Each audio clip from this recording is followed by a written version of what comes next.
WeatherRate certified San Diego's most accurate forecast. This is a 10 News breaking weather alert. Yes, we are in a 10 News breaking alert to get you through this very wet start to this week. I'm Virginia Shaw. I'm Jason Martinez. We have live team coverage of what's been a painfully slow commute, and it's been really a rainy morning because it has not let up. Yeah, and it's going to continue as we head through the rest of the day. So really your evening commute is going to be a messy one. I chose this specific beach camp because the palm trees have just been blowing so strongly. You can see the waves crashing there, but wind also an issue today. And we're seeing widespread rain across San Diego. If you're in Chula Vista, National City, downtown San Diego, even getting some very heavy rain. We're going to continue to see periods of heavy rain as we head through the evening. Widespread rain has been the story all morning long. That includes the North County up near Escondido and Valley Center. If you're in Oceanside, a heavier band is just about to move in. If we zoom out, you can see pretty much all of San Diego is soaked right now. And that's why not only are we in a flash flood watch, which means we could see flooding very, very quickly, but we're also in a flood advisory, meaning that all this long duration rain could lead to flooding for areas over time. And you can see hour by hour that chance for rain continues through the evening commute. I'm going to show you when it's going to let up and what you can expect for your evening commute using 10 News Futurecast and your full forecast. Jason? All right, Megan, thank you. Heavy rain led to a mess on the roads all morning long, with people's commutes across the city taking hours. 10 News reporter Jared Aarons live in Mission Valley right now. Jared, all those frustrated drivers had no choice but to sit and wait. And Megan just said all of San Diego is soaked. That includes me, and it includes the freeways right now. Look at how wet the 8 is. You can see the water splashing up behind cars, and even one car off the side of the road after it spun out just earlier today. And this freeway and also the 805 and the 5 earlier this morning were actually bumper to bumper because of this rain. Here's what it looked like on the 805. This mess caused a crash, because of a crash near Balboa. It shut down every lane except one. It took almost an hour to get that cleared, and even the side streets were a mess as people tried to avoid the freeways. This is traffic on El Cajon Boulevard in City Heights. The manager at this 7-Eleven near there told me that this morning was busier than he's ever seen it in his store because drivers just kept pulling off the road to get a break from the traffic. Usually at rain we don't have that busy, you know, so right now it's good. It's a little bit busy. It's good for business. I'll jump on El Cajon Boulevard if I have to. Even that was backed up this morning. Yeah, that's why I said, you know what, I'm gonna get a cup of coffee. If I'm gonna wait, I'm gonna have a donut and a coffee. It's a good way to stay warm, and even better day though to stay dry. We're still waiting to get the freeway numbers from Highway Patrol to find out how many crashes happened this morning because of the rain. As soon as we get those, we'll pass that along. Live in Mission Valley, Jared Aarons, 10 News. Thank you, Jared. We invite you to show us what the weather is doing where you are. Now, be safe when you take those pictures and video, but feel free to email us at pictures@10news.com. Mel? And Virginia, it is raining hard in the North County, where sheriff's deputies right now investigating what they're calling a suspicious death in Valley Center. This is a live picture here from our 10 News breaking news tracker. You can see all the police activity in that area. This first came in as a battery call just before 7:30 this morning near Coal Grade and Horse Creek roads.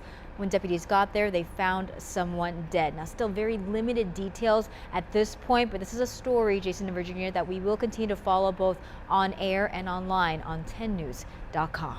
All right, Mel, thank you. Happening now, parents and teachers calling on the San Diego Unified District's Board of Trustees to vote no on big budget cuts. This is in response to proposed cuts that include 833 potential layoffs. 10 News reporter Mimi Alcala joins us live in Mission Valley, where she's been speaking with parents and teachers. Mimi.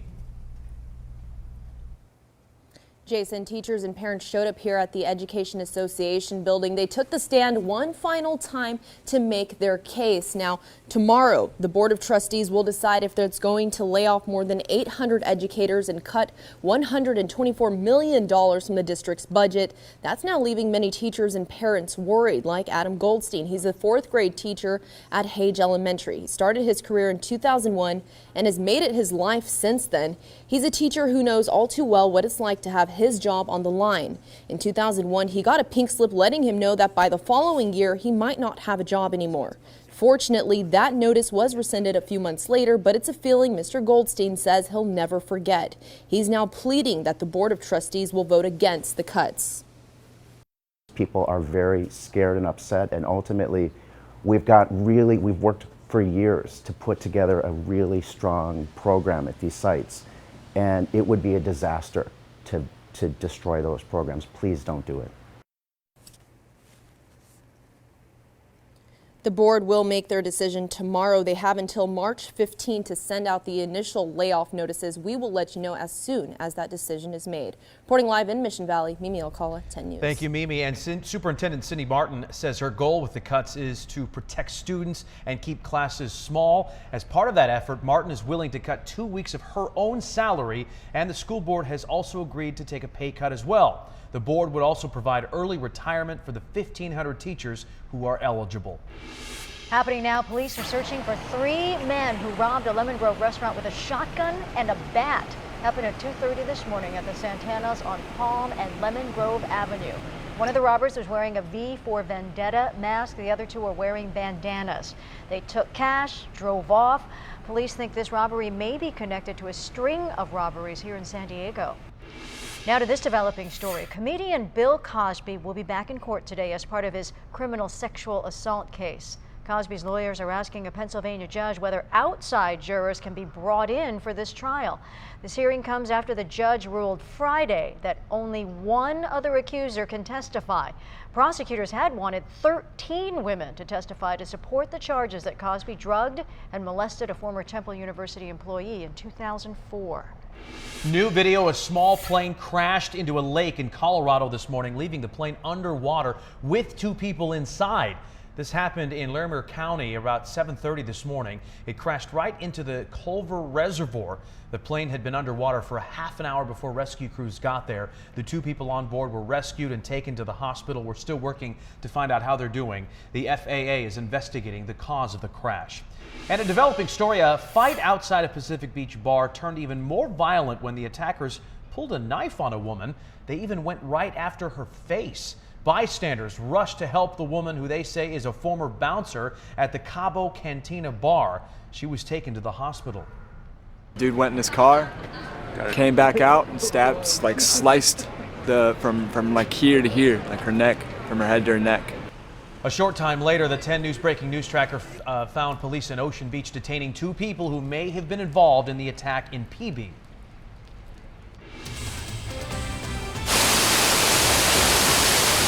Well, we didn't need any extra water on the roads overnight, but that's exactly what happened here in National City. Hit and run driver took out a fire hydrant. Water shot 40 feet into the air, right into the power lines. Can you see that?